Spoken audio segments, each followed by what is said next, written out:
Entering the Ring is the podcast you don't want to miss. Lucha House Show Podcast. Bring them out!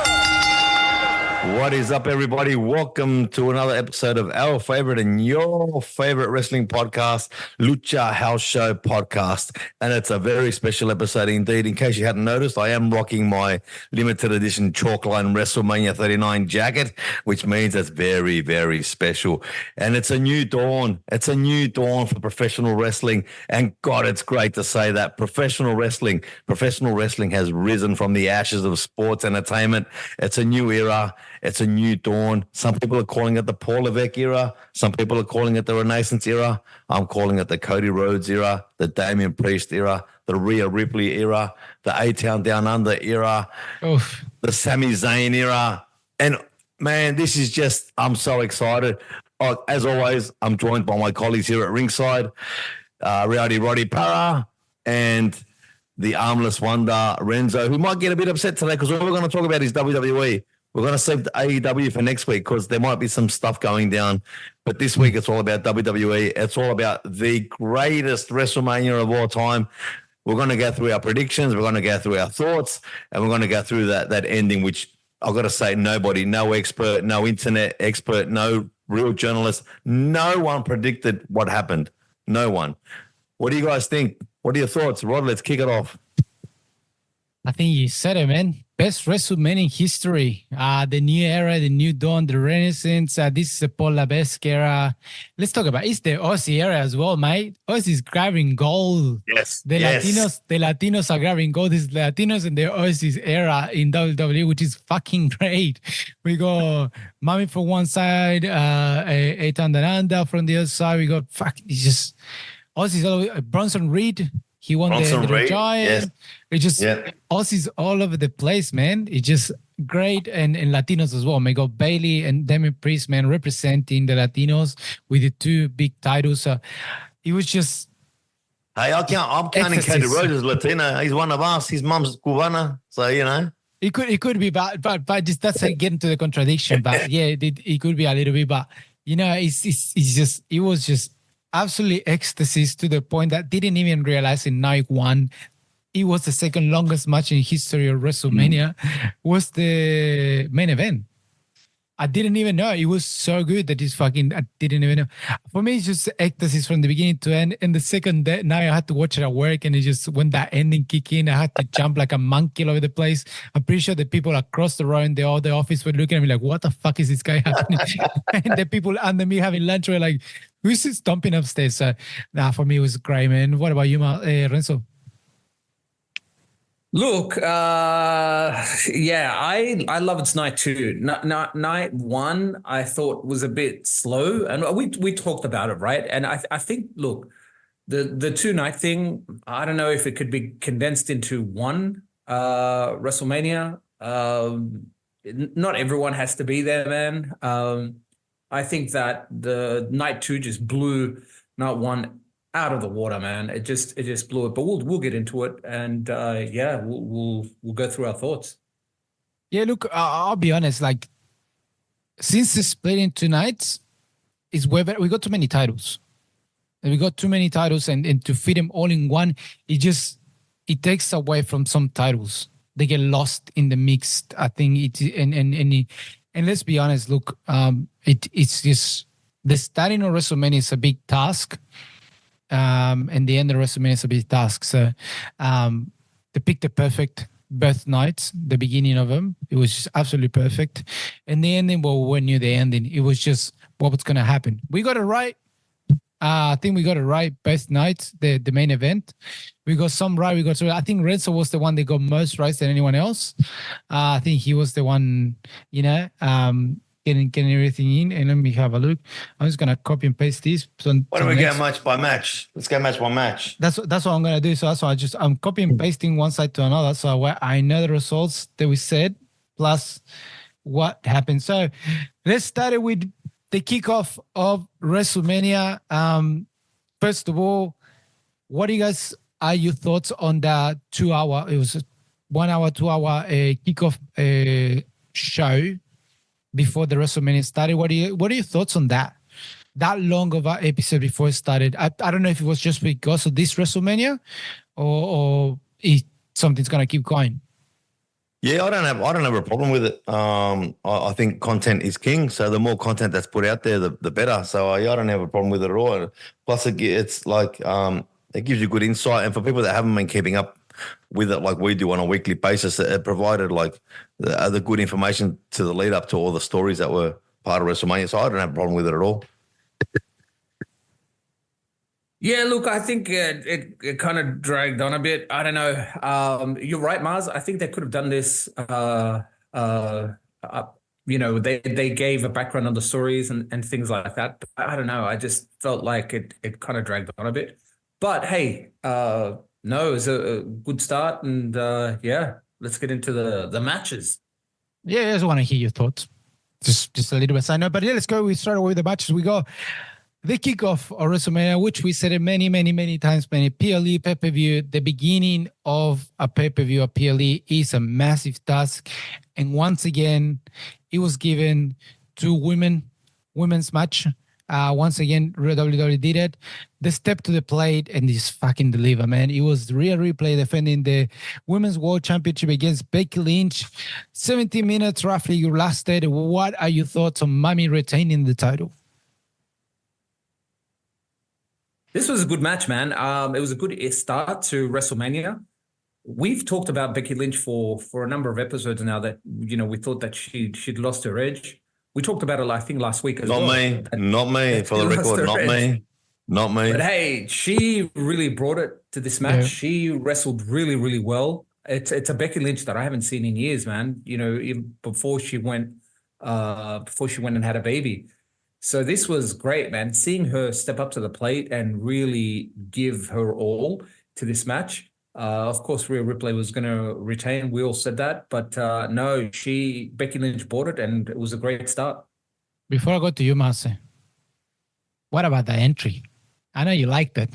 I know you loved it. You enjoyed it. As I did. Mate, you guys know I'm a massive metal guy. And when you mix metal and wrestling, it's like, Mars is a happy man. 100%. He's not the voice of violence. He's the voice of happiness. No, that rocked. That seriously fucking rocked. Like Motionless in White brought it. Like Rhea Ripley. And that's great. The fact that she can give them that exposure. Like they had a massive worldwide audience, which they might not get usually. So good on them, man. And they really pulled it off. It was great, man. It was fantastic. And the match itself, great way to start WrestleMania. Massive pressure starting the biggest PLE of the year. And mate, they brought it, man. They delivered. You guys have been critical of Becky recently. I have not. I think she brings it every time she gets in that ring. We all got this one right. I don't think anybody expected Rhea to lose the title. I've gone on record on this very program that to say that now, usually on a weekly basis, that Rhea Ripley will have a Roman Reigns type championship reign. So I was not surprised. But yeah, man, what a match. They really brought it. Really impressive. Look, I'll be honest with the Becky Lynch. It's just because before you got into the podcast, we were following since the pandemic and all the stuff. So we have that bit more of exposure to Becky Lynch before that happened. So we could actually see more of the thing, which a part of what you have. But that's mainly why we never said Becky Lynch can bring it. Becky Lynch is the man for a reason. It's just that she lost the edge a little bit, but whatever she lost in this match, it was not lost. She got it back, man. She just wrestled Rhea Ripley. It wasn't an easy match for Ripley, which was great. That's what we needed. We needed Mami to show her full potential. She did it. She showed why she championed, why she has to retain, and that ending was great. I loved it, man. Loved the beginning of the match. He just pumped me up. I think everyone got pumped. And I think she got a bigger cheer than she got when she won the title in Australia. That's for sure. And it was just, what is that? 1, 2, 3, and just explode the fucking stadium. Everyone was happy. And I think that was the tonic in all the matches. Even though some matches were dropping down, once you get to the last 5 minutes or 10 minutes of that match, crowd just got involved, engaged, and when you get that 3 count, it was like, wow. And so don't forget, it was absolutely freezing. Like the crowd was literally freezing the proverbials off. That's why they might not have been as into it as the second night. It was cold as fuck. But the second night was warmer than the first night, to be honest. Yeah, it was. 10 degrees was the first night. 10 degrees. Yeah, look, when they announced that they were having this in Philly in April, I thought, oh, geez, might be a bit cold. You know what I mean? No, but it was great. And Mummy retains, and Mummy, just like you said, and we said it, she's going to have a great run as champion. This is the way they're going. I thought it was going to be the beginning of the split of the Judgment Day. It clearly is not. The Judgment Day just got stronger in a massive way. We're going to talk about that later on. But yeah, great way to start the match. A great way to start the night. Second match of the night, I got something from Wikipedia. I apologize. Can't remember. It was the 6-pack team ladder match. Was that one? Yeah, quick, sweet. Sorry. That was just beautiful. Let's talk about. We go back. I think we felt a little bit the Edge Christian, the Hardy Boys, and Dudleys. The Dudleys feeling that night, because goddamn, that match had everything. I think Gargano had the WrestleMania moment of the night. I think he did that. What he hit on that corner against that ladder, that's something special, man. That's a WrestleMania moment. Like, you don't ask for a WrestleMania. Like, Joaquin Wilde said, let's make a WrestleMania moment. He fucked it up right there. As soon as he said that, that's it, gone. You don't ask for a WrestleMania moment. You just get a WrestleMania moment. And I think the only one that did it, especially part of the main events, because we knew, I think it was Gargano in this match. And then, surprise for me, A-Town Down Under, man. I did not pick it. I think the only one that picked it was Renzo. Renzo's the only one that picked A-Town Down Under. I didn't think they were going to get it.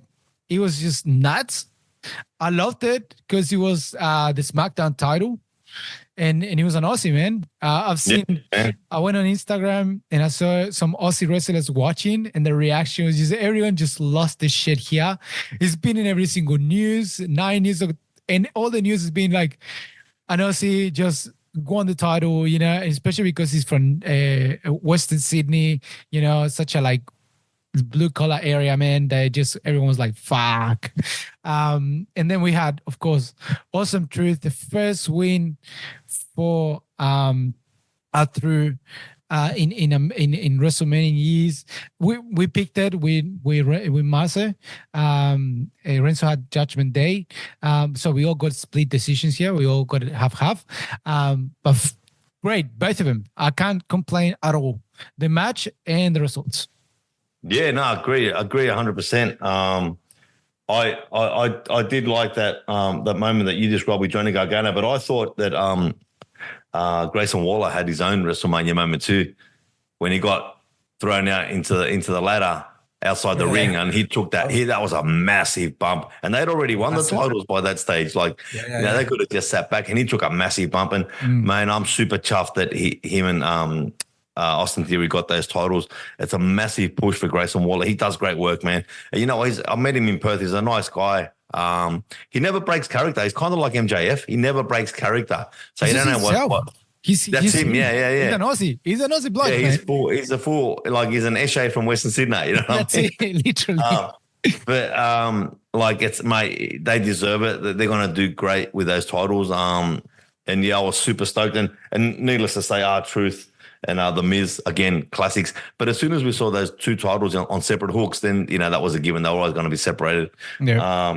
Definitely, man. Two very deserving teams. And, I was super stoked. Yeah, man. Look, I was happy that A-Town Down Under got it, and I got my pick.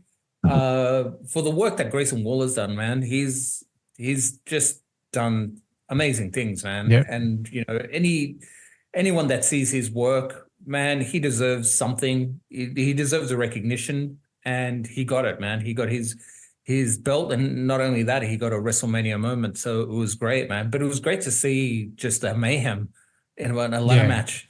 It was absolutely fantastic. So I loved it. It was good fun, good rockin' fun. I think from there, I don't know, man, it kind of lost its edge for me after that. But the two matches, yeah, absolutely good start to WrestleMania. Yeah, look, for me, it was just completely hype. It was a soft hype. That's the thing. I think night 2 was like boom and then drop a little bit and then boom again. This night 1 was like, let's start hard, but they just continue the hype slowly. It's like having an edible, you know? It hits and then continue hitting. No, I don't know. No, I don't know. You don't know? Let's disclose. Mars says he doesn't know. Just in case. Wrong pod, Mr. Dreadlock Demon. Leave that Rastafarian stuff for the Rob Van Dam pod. Hey, man. Hang on a second. Talking about Rob Van Dam, we gotta talk about the induction of the Hall of Fame. I think we can't we gotta talk about that episode, man.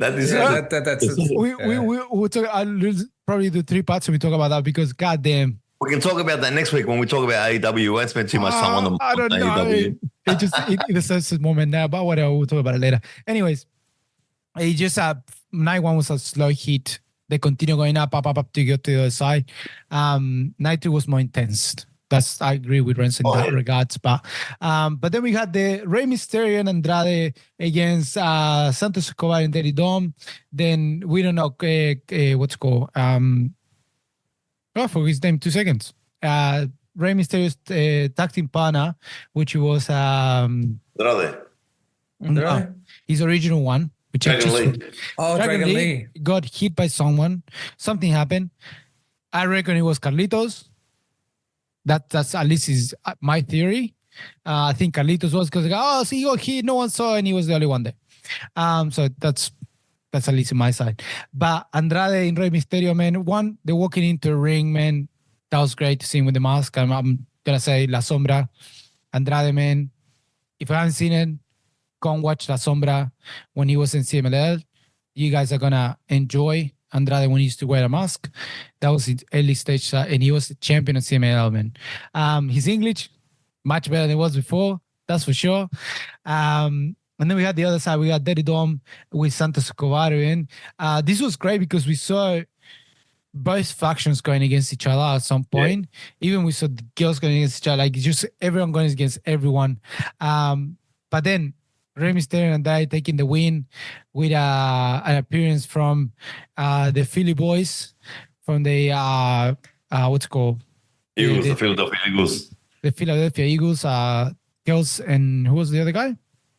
Oh, the center. I can't remember his name. I can't remember, but one of the girls. He's been because the brother of the guy that's dating the other chick, which don't say it. That's got nothing to do with professional wrestling. I know it just part of that shit. I know it just for some reason he's his own man. He was famous before she was. Yeah, I know, but it's a different thing. Anyways, Andrade gets the win with Rey Mysterio, which we didn't call it, but Renzo did. Renzo saw the future, and he was like, they're gonna win it, and he got it right. Fuck, you got it right. He got it right. He got it right. Credit where credit's due. 11 minutes. It's one of the 2 shortest matches of the night. 3 actually, but 2 tied kind of literally the same time. What are your thoughts on this one? Look, I love this match, but it left me wanting more. Just because of the caliber of some of the guys that were in there, right? And it was relatively short. That was one of the things that kind of surprised me. Although there was, a lot of action and, things happening and the factions fighting, there was just like something that was just kind of like left me wanting more. I think they could have extended this a little bit longer, maybe put a few plot twists. I thought Andrade was going to turn on Rey. I was like, he's going to turn, but he didn't. And yeah, it was just one of like, all right. Kelsey came in with the other fella and Rey won. And yeah, it was just kind of, I don't know, anticlimactic almost. But yeah, left me wanting more, man. These guys put on a really good show. We need to see more lucha in WWE. Yeah, definitely. Yeah, I definitely agree with every single thing you just said. It was lucha. It was pure lucha libre. It was great. I mean, that spot with that double high cross body off the top rope, Andrade and Rey Mysterio. Wow, that was insane. And even Joaquin Wilde, even though he announced that let's do a WrestleMania moment, he still flew, man. Like that's pretty damn good. Yeah. But Yeah, no, it did leave me wanting more. And I didn't mind the ending, but it was a bit of a novelty, which I don't think the match needed. Yeah. But Yes. you know, Yes. yeah. Definitely was not needed, but it was good to see LW get a win. This feud is gonna continue, which is great. Which is also gonna get into fun Rey Mysterio against Dom for some time before Rey Mysterio retires. So great to see it. Great win. The only one who got it was Renzo, so good on you, man. Then we go to the one that actually all of us got wrong, which was the Jey Uso versus Jimmy Uso match. We all thought Jimmy was gonna win it. In fact, no, Jey won it. There was no solo. There was nothing. It was a one-on-one match between brothers. It was brother versus brother. Yeah. Brother versus brother. 8 minutes. 11:05. Also one of the shortest matches of the night. I don't know. Just good for Jey to get a win at WrestleMania. Another one to his pocket. I don't know if we're going to go too much into it because he literally did nothing. It was just a bypass match. I liked the match. It was good. It was brother versus brother. Only the third time in WrestleMania history that brothers have taken on each other. It was Brett versus Owen Hart and Matt and Jeff Hardy. There was one thing I kind of didn't like about the match. It was a great match, but I didn't like the fact that they weren't really selling those super kicks much. Oh yeah. Because a super kick used to end the match for him. It was like super kick, then one and done. And they were just super kicking each other and getting straight back up. So I didn't really like that. Yeah, that was too much. I'm just nitpicking. Otherwise, it's a great match. I'm just nitpicking though. Look, I felt that the crowd lost momentum in this one, and even went into the next one with even less kind of momentum until the end of the next match. But yeah, the super kicks, you're absolutely right, Mars. Nitpicking, yeah. But yeah, the super kicks are meant to mean something, right? When you get super kicked by someone, that's it. You're out. You know, you're gone. Young Bucks. Super kicks backwards and Sorry. forwards. Yeah, That's something in my throat. Sorry. Sorry, what was that? Young Bucks. Oh, I thought you said HBK, but no. All right. Well done. No, overselling kicks. That's what I'm saying. Because the Young Bucks unfortunately do that. Yeah, they do. We're not talking about the minor leagues today. I was getting an example. We'll talk about them. We'll talk about because they made an appearance. We digress. Yeah, we digress. But yeah, look, I was sure there was going to be some sort of interference here, man. Again, it was one of those matches that was like, something's going to happen. When is it going to happen? It never happened. It was just a straight up match. But it was good. It was a drop match, which we always said it's good to have one of those in any PLE because you need that little bit, just bring the people down before you bring them back up again. So it's always to have those one of those. Take some values. So it's the next one. The next one was just a quick fucking match, which is Jade Cargill, Bianca Belair, Naomi against Damage Control. We knew it was going to win. We all picked it. It was easy. There was just to show the dominance of Jade Cargill, which she looks absolutely great. That entrance was fucking awesome. Jade Cargill looks like absolutely beast today. Raw, if you haven't watched Raw, watch Raw. They're making a be. She's gonna be the one going against Rhea Ripley. That's for sure. That's gonna be the one feud is gonna go for a while. It's gonna be them two because they're absolute beast and Jade Cargill is absolute beast.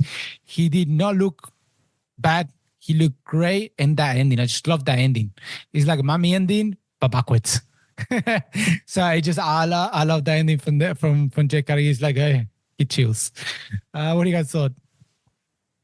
Yeah, look, great. Jade Cargill looked great, man. That slap with the hair that Bianca Belair gave Asuka. Oh man, that echoed. You could see everywhere. That was incredible. But no, Jade looked great, man. They waited for her to the end. We knew she was as soon as she came in, she was gonna just destroy everyone, and she did, which was great. So she had a little WrestleMania moment, and you're right, they're building up to her to be a monster, right? So yeah, it's gonna be good. Yeah, I agree with all that. Every man and his dog knew who the winner would be of this match. No issue with it. It was a great match. Jade Cargill, she's like a statue carved by Da Vinci, man. Like she's just chiseled. She's just a beast, man. I thought she held her own in this match. And so yeah, man, I don't think there's much more to say. Great match. Deserved winners, and Damage Control didn't didn't lose any of their impact either by losing this match. Not at all. No. No. The only problem is those titles are meaning shit right now. That's the only thing at the moment. They'll change hands. They have to. Hopefully. Because they do mean shit.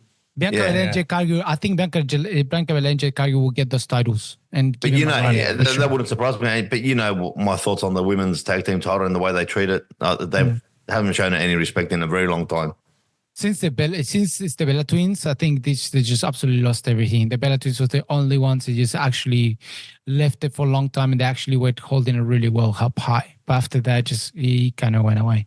And the next one is for the WWE Intercontinental Championship. The one that Maz was the only one that got it right.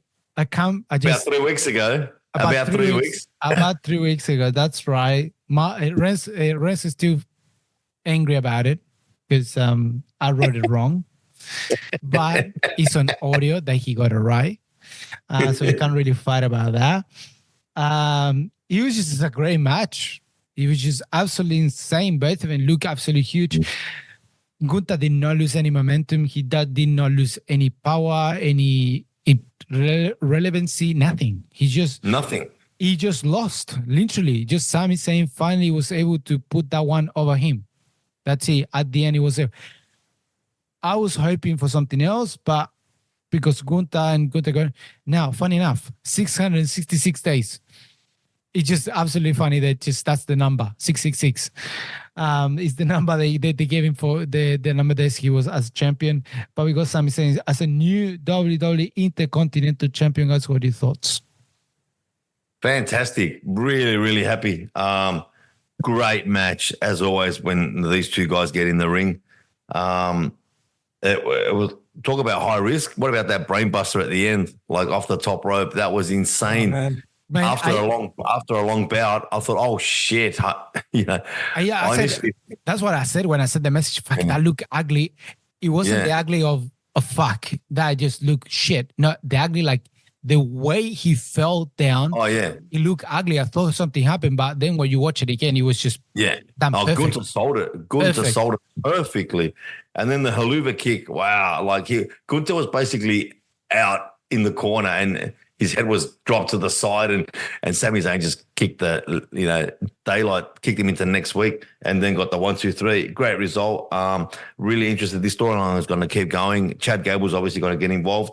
My prediction is it will be Chad Gable versus Gunther at Backlash. Ooh. Because I think what's going to happen is that Chad Gable's going to say to Sami Zayn, I helped you. I said that you owe me a favor. I'm calling the favor in. And then Gunther's going to be like, well, hold on, mate. I want a rematch. He may say I've got a rematch clause and I'm ahead of the line before you. And then we'll probably get, Adam Pearce come in and say, well, there's only one way to settle this. Backlash, Gunther, Chad Gable, winner gets Sami Zayn. That wouldn't be bad. I don't mind that. One of the comments that I said to you guys was like, Jesus, Gunther's getting really thin. I'm used to seeing Gunther as Walter in the Indies, and he was a beast. I was massive. Walter. Yeah, absolutely. Like the match I sent you guys with Darby Allin. That's it. Yeah. But yeah, man, I'm surprised. I was surprised when he lost. I was like, oh shit. But it kind of made sense, Mars, with what you said in WWE going to Germany. So it'll make sense that he regains the title, when it's in Germany, right? So I don't know. I mean, I don't know if that's a given. That's what I initially thought too. But look what they did with Drew at Clash of the Castle. He did. I don't think they're going to give it. I don't think they're going to give it back to him. I don't think they're going to give it. I don't think it's going to be a short run for Sammy. I don't. I think they will fight in Germany, but I think Gunther will lose. Gunther's not German. Gunther's Austrian. He's Austrian. Austrian. Yeah. That's also they're not going to give it to him in Germany. Because who knows? See, I'm not going to explain more than that. But yeah, that was great. Sammy getting the championship, and now we'll see what happened. When you guys watch Raw, you will see what's the storyline happening, all the stuff. So Raw always brings it in. So all the titles are there. It will be in SmackDown. But let's go to the main plate, which it was the tag team between the Bloodline, which is Roman Reigns, The Rock, against Cody Rhodes and Seth freaking Rollins. This was an absolutely battle. 44 minutes, man. They absolutely destroyed the shit out of each other to the point that just Seth Rollins barely could walk the next day and can barely make it to the last match of the night, where he had to be held up by many people to get in the ring and out of the ring. He was absolutely destroyed. The Rock looked great, man. Fuck. Yeah. It's just, what is the ring grass, bro? Show me ring grass. Nothing. It was absolutely impressive that The Rock had no ring rust on this. He did just fucking good. He's oversold a little bit some stuff, but that's just The Rock being The Rock. But that's what he does. Yeah, that's what he Exactly, does. Yeah, that's what he does. Like the speed that Roman gave him, he just sold in such a funny way. But yeah, just it was great. We knew the result, at least me and Mas knew where it needs to be going to be able to have what we had in night 2. The only one that he picked was Renzo. He said Cody and Seth. Me and Mas said Roman and Rock because we gave many reasons, which they actually, we were right because actually it happened. It just, if that wouldn't happen, we wouldn't have what happened in night 2. That's for sure. Of course. So it was a great match in general. 44 minutes, man. I didn't even know until I saw the time. I just enjoyed it. Look, man, I was kind of afraid in this match because I saw Seth. I was worried about Seth more than anyone, more than Roman, or more than Cody, because Seth took some hits, man, in this match, and we know that this guy, and we talk about it all the time. He's got some major injuries, right? And the fact that he had to be held up the following night is testament to the pain that this guy is going through. But he gave his all, man. Hats off to our boy Seth Rollins, who gave us a shout out. He was an absolute beast, man. He showed why he is top tier wrestler. And man, my hat's off to him. I was just in awe, more so than The Rock, more so than Roman, more so than Cody. Just seeing Seth just put his body on the line was incredible. Yeah, for me, it was one of the best tag team matches I've ever seen in all my years of watching wrestling. It was absolutely brutal. You're right, Rod. The Rock did not skip a beat. Overselling is his thing. You remember how he used to oversell the Stone Cold Stunners? Like that was gold. Yeah. So look, I loved it, and it was a great lead up to the main event of night 2. Which we'll get into on the second part of the show. But yeah, man, it was, like I said, brutal. It went for a long time, but you know what? It didn't feel like a 44-minute match. No, not at all. It was just so engrossing, and it was just like it just capturing, and it was just like there was no downtime, there was no down moment, there was no lull, there was no valley. It was just all peaks, man. It was fucking great. Yeah, it was just absolutely insane. I was surprised in this match that there was no interference, but we knew that was going to happen in the next night, right? But no, man, it was. Yeah, that's why they had to win. They had to win. It had to be bloodline rules for the main event.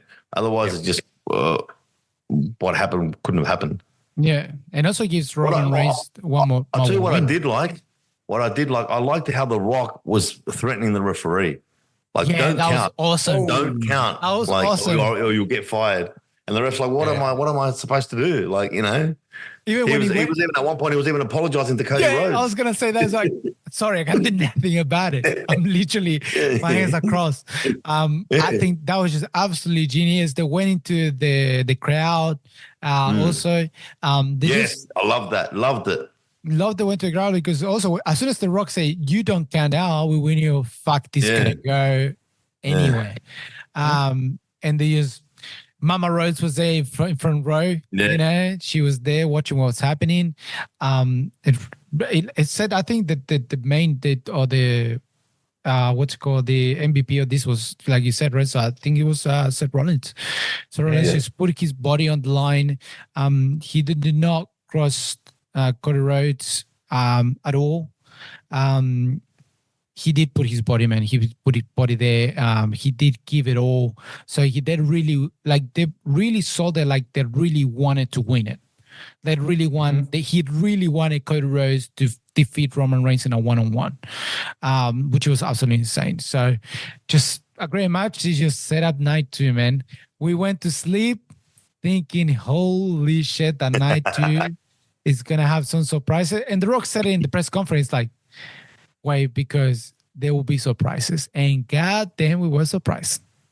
But that's what he said. When all the balls started rolling with all this stuff of The Rock coming back and everything, he said that the reason why he didn't come back in WrestleMania 39, and anyway, as a sidebar, seeing what he's done now, I'm so fucking spewing that this didn't happen last year when I was there. But the reason why he didn't come back was because he wanted something different. He wanted something special, and boy, did they deliver. And not just that, he literally said he was coming back as a babyface. But as soon as he saw that reaction, they rewrote the whole script. And Triple H said as well in many shows, they rewrote the whole thing in such a way it made it better. Apparently, it was The Rock that requested that tag team match for night one. It was his idea. And it makes sense. It makes absolutely sense, even though there was just what happened in the first WrestleMania, which the main event was a tag team match. It makes absolutely sense, and put the Rocks as a heel. Great heel. I can't spoil it for Massa anyways, so I'm not going to say what happened Raw, but it's just great. The Rock. I saw the first hour. I did see the first hour. I saw the interaction. Okay, sweet. Yeah, so the Rock is now the best tagline, and when people went absolutely nuts when the Rock said, "Your story with Roman is finished," and he pauses and says, "I once just started." It's absolutely nuts. So it's just, we can't wait, man. He's going away for a while. As expected, he's going away for a while. He's going to go away for a while, but he'll be present somehow. So that our story just getting started. I mean, it's going to have some interference every now and then. It's Cody Rhodes trying to build it up to what's going to be probably WrestleMania 42. That's not 41, sorry. 41. So we'll see. So with this, we got night one done pack, and we're going to go for a break. And last as we're doing lately, part two, we'll have night two of WrestleMania.